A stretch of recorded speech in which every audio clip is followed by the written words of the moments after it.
meus irmãos. Estamos em mais uma quarta-feira, prestando culto ao Senhor, orando e aprendendo mais um pouquinho da palavra do Senhor, né? E hoje nós vamos falar um pouco sobre oração, e uma oração ensinada por Jesus Cristo aos seus discípulos a pedido deles mesmos. E Jesus teve o cuidado de ensiná-los tanto na teoria quanto na prática. Vamos orar ao Senhor para dar início? Senhor Deus, muito obrigado, Pai, por este dia, por essa oportunidade de estarmos falando, ó Pai, meditando na Tua Palavra. Obrigado, Pai, por tudo que o Senhor tem feito por nós. Obrigado, ó Pai, porque o Senhor tem cuidado de nós e nos protegido, nos livrado de todo mal. Senhor, em nome de Jesus, fala, ó Pai, aos nossos corações através da Tua Palavra e complete, ó Pai, a Tua Palavra naquilo que não alcançamos. Ensina-nos a orar, Pai, em nome de Jesus. Amém. Vamos lá ao texto de Lucas, capítulo 11, do versículo 1 ao versículo 4. O título aqui na minha Bíblia, que é na versão NVT, diz assim: Ensino sobre a oração. Versículo 1. Certo dia, Jesus estava orando em determinado lugar e, quando terminou, um de seus discípulos lhe disse: Senhor, ensina-nos a orar, como João ensinou aos seus discípulos. E Jesus disse: Orem da seguinte forma: Pai, santificado seja o teu nome, venha o teu reino, dá-nos hoje o pão de cada dia, e perdoa os nossos pecados, assim como perdoamos aqueles que pecam contra nós, e não nos deixe cair em tentação. Nesse texto aqui, nós vemos que os discípulos observavam que Jesus separa sempre um tempo para as suas orações. Jesus teve uma vida dedicada a um relacionamento com o Pai para assim nos ensinar a ser humanos, a ser pessoas melhores, pessoas da forma que Deus criou para que sejamos. E Jesus Cristo mantinha esse relacionamento com o Pai muito estreito e era na base da oração. E é assim que nós também devemos praticar. E os discípulos, observando que Jesus sempre separava um tempo para as suas orações e ter o contato com o Pai, logo, eles que queriam ser semelhantes a Ele, segundo observavam que João, como discipulador, ensinava aos seus discípulos, eles também queriam aprender com Jesus e de Jesus a ser como Ele era. E entenderam que Jesus, dentro de tudo que era, separava um tempo para orar. E eles perguntaram a Jesus: como orar? Nos ensine a orar. Da forma que João ensinava para os seus discípulos, ensina para nós também.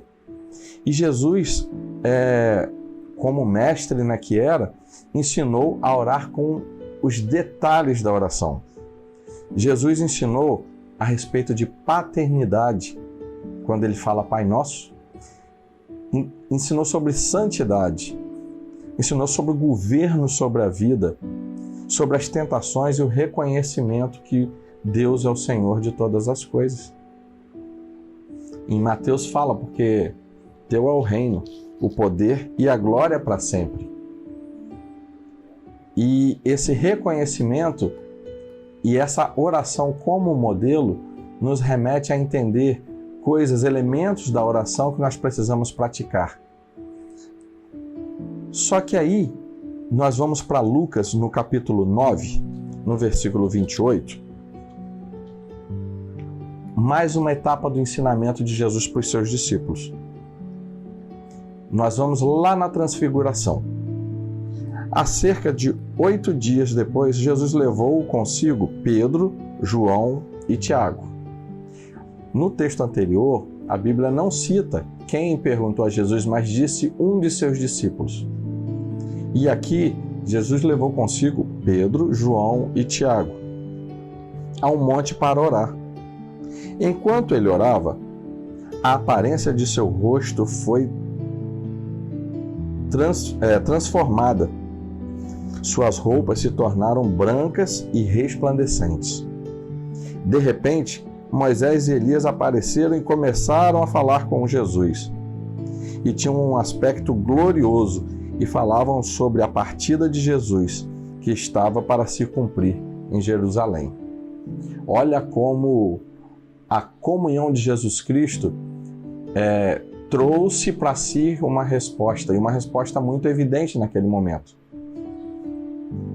Pedro e os outros lutavam contra o sono, mas acabaram despertados e viram a glória de Jesus e os dois homens que estavam com ele.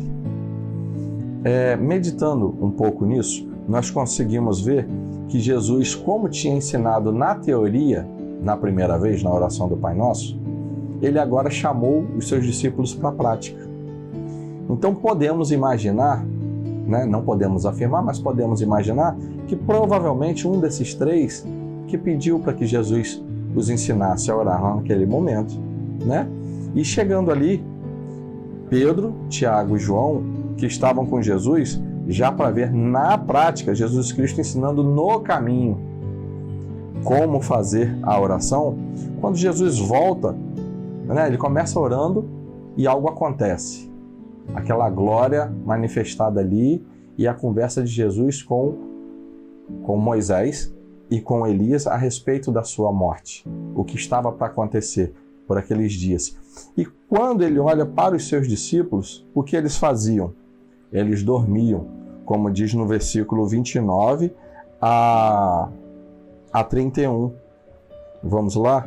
No versículo 29, nos diz que enquanto ele orava,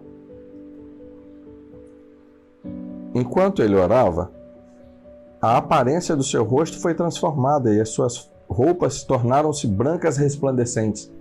Olha o que eles perderam enquanto dormiam. De repente, Moisés e Elias apareceram e começaram a falar com Jesus. E tinham um aspecto glorioso. Eles perderam essa oportunidade de ver na prática todo o contexto que aconteceu naquele lugar, porque dormiram. Eles ainda não tinham entendido, de fato, eles desviaram o seu foco do ensinamento naquele momento, E os discípulos perderam uma parte de tudo que eles podiam ter no todo. Essa foi uma oportunidade desperdiçada. E quantas oportunidades dessas eu e você desperdiçamos também? Quando nós somos ensinados a orar, a ler a Bíblia, a ter uma intimidade maior com o Senhor, e nós dormimos. Se não dormimos de fato, dormimos em outras situações com outras distrações. Nós dormimos porque trocamos de fato o que é prioridade para nós. Agora nós vamos para o texto de Mateus 26. Mateus 26, Jesus mais uma vez ensinando os seus discípulos na prática. Mateus 26, no versículo 36, até o versículo 41. Vamos lá? Então Jesus foi com eles a um lugar chamado Getsêmani. Lá, na transfiguração, eles falavam sobre o que aconteceria, sobre a morte de Jesus, certo? Aqui já é chegada a hora. Então Jesus foi com eles a um lugar chamado Getsêmani e disse: sentem-se aqui enquanto eu vou ali orar. E levou consigo novamente Pedro e os dois filhos de Zebedeu, isso é, Tiago e João.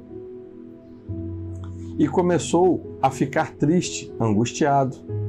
Minha alma está profundamente triste, a ponto de morrer, disse ele.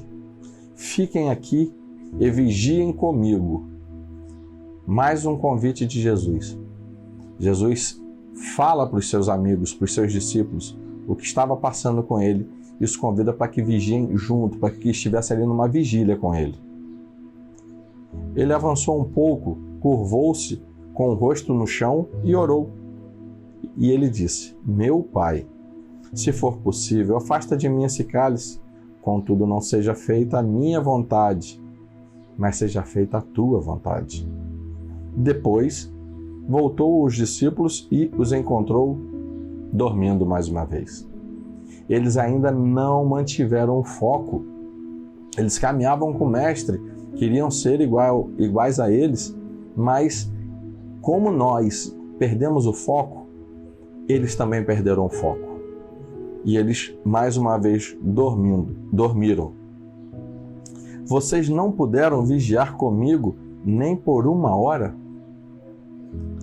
Disse ele a Pedro: vigiem e orem, para que não cedam à tentação, pois o espírito está disposto, mas a carne é fraca. Jesus faz um convite para eles estarem atentos, embora algumas necessidades até da carne, como a necessidade do sono, pudesse bater. E os convoca a estarem com ele em oração, a focar. Só que essa foi a primeira vez. Jesus sai para a sua oração novamente, ora ao Pai, pede que, se seja possível, afaste dele esse cálice, e volta e eles se encontram dormindo. Mais uma vez Jesus faz a mesma coisa, e pela terceira vez Jesus volta e eles estão dormindo. Aí no versículo 40 do mesmo texto, de Mateus 26, no versículo 40, depois Jesus voltou e encontrou os discípulos dormindo. Vocês não puderam vigiar comigo nem por 1 hora? Nós vemos que a oração de Jesus não é uma oração qualquer, como muitas vezes nós fazemos naquela hora do almoço ou na hora de dormir, naquelas horas rotineiras que nós temos e que nós fazemos praticamente uma oraçãozinha decorada e rápida. E Jesus fala: vocês não puderam vigiar comigo nem por 1 hora? Disse ele a Pedro: vigiem e orem para que não cedam à tentação.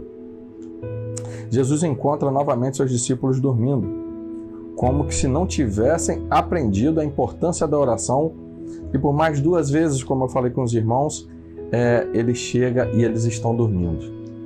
E para que a gente possa meditar e refletir, eu quero deixar para os irmãos que é extremamente necessário que tenhamos uma vida de oração.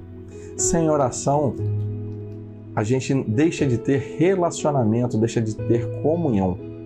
Nesses dias de férias, nós tivemos a oportunidade, por exemplo, há umas 2 semanas atrás, lá na praia, de estar com o pastor, com a Neia, e estivemos lá na casa com o Kocilek. Eu nunca tinha conversado com o Kocilek, nem com a esposa dele, e lá na casa nós sentamos, tomamos um café, batemos um papo, e ali nós tivemos um pouco mais de conhecimento de um do outro, e ali começa uma intimidade. Da mesma forma, a oração. A oração é esse contato que nós temos com Deus e que vai gerando uma intimidade.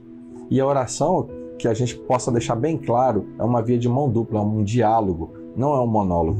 Toda vez que você fala com Deus, Ele te responde, mesmo que você não esteja entendendo, mesmo que você ache que não esteja escutando, mas Ele está falando com você. Jesus Cristo deu o exemplo disso.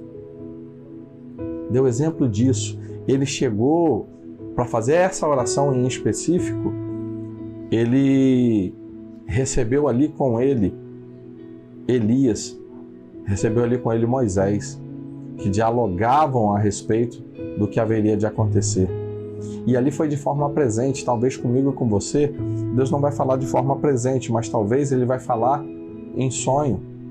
Talvez Ele vai confirmar dentro do seu coração, com uma voz que você tem um entendimento, aquele mesmo entendimento que você teve no dia da sua conversão, que você ouviu a palavra, entendeu que era Jesus Cristo, o único suficiente Salvador da sua vida, e você entendeu e você levantou a sua mão. Você às vezes não ouviu uma voz, mas você teve um sentimento, uma confirmação dentro de você, e essa também é uma das formas do Espírito Santo falar com você. Jesus nos deixou um modelo, não para que fiquemos repetindo diversas vezes, mas para que nós possamos entender a forma de orar, as coisas que fazem sentido na oração. E cada etapa da oração do Pai Nosso, ela remete a um sentido, e nós precisamos aprender. E precisamos mais que aprender, praticar. Nós precisamos manter o foco enquanto oramos, para que, quando for a resposta para que quando a resposta chegar até nós possamos entender e não dormir. Porque por vezes Deus está respondendo a sua oração, mas por vezes você e eu estamos dormindo. Se contam muito com relação a um mar que estava subindo e uma pessoa que ficou presa numa ilha e a água subia, subia, subia e essa pessoa pediu para que Deus o livrasse. E chega um barco, a pessoa rejeita a ajuda porque fala, não, Deus vai me livrar. E chega um helicóptero e a pessoa rejeita a ajuda porque diz que Deus vai livrar. E a água sobe, essa pessoa morre. Deus encaminhou a resposta. Essa pessoa que não teve olhos e ouvidos atentos para entender qual era a resposta do Senhor. Esses dias nós vivemos uma experiência também interessante com relação à resposta de oração. Nós passamos a nos reunir, um grupo de pessoas aqui da igreja, para orar na terça-feira. E você também está convidado a estar conosco. E a gente está se reunindo aqui na igreja. Sempre aí por volta das 19 horas, 19h30. Só que nesse dia em específico, a mãe do pastor Marco Aurélio, ela pediu a Deus que enviasse alguém à casa dela para conversar, para bater um papo, para estar com ela ali. Porque estava, naturalmente se sentindo sozinha, mudou de casa, mudou de ambiente. E quando nós chegamos aqui, o pastor falou, vamos fazer a nossa oração hoje, a nossa reunião, lá na casa dos meus pais, e nós fomos lá. E como foi a surpresa dela quando nos viu chegar. E sabe, a sensação de você ser a resposta da oração de alguém? Se receber uma resposta do Senhor já é bom, imagina você ser a resposta da oração que alguém fez?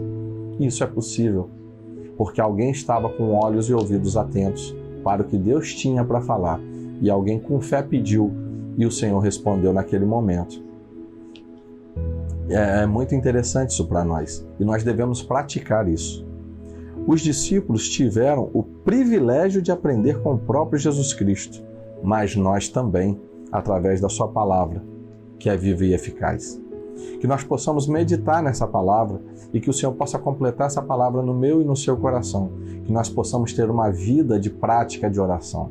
Que a gente possa ter um relacionamento com Deus. Que nós possamos nos sentir interessados em conversar com Deus todos os dias. Não há outro jeito de ter intimidade com Ele a não ser por meio da leitura da palavra e da oração. E Jesus Cristo já nos deu todo o passo aqui na sua palavra. Que eu e você possamos crescer na oração. Que eu e você possamos ser conhecidos como pessoas que oram. Amém? Que Deus nos abençoe. Vamos orar? Senhor nosso Deus, muito obrigado, Pai. Muito obrigado por essa meditação, por essa oportunidade. Senhor, que nós possamos aprender a orar com o Senhor. Que nós possamos, ó Pai, estar com olhos e ouvidos atentos para quando o Senhor responder, nós possamos ouvir e praticar. Senhor, nos ajude, ó Pai, a praticar a Tua vontade, que é boa, perfeita e agradável. Ensina-nos a orar, ensina-nos a reconhecer, ó Pai, que Tu, ó Pai, a Ti pertence todas as coisas e nós somos apenas servos do Senhor, servos e filhos. Em nome de Jesus. Amém.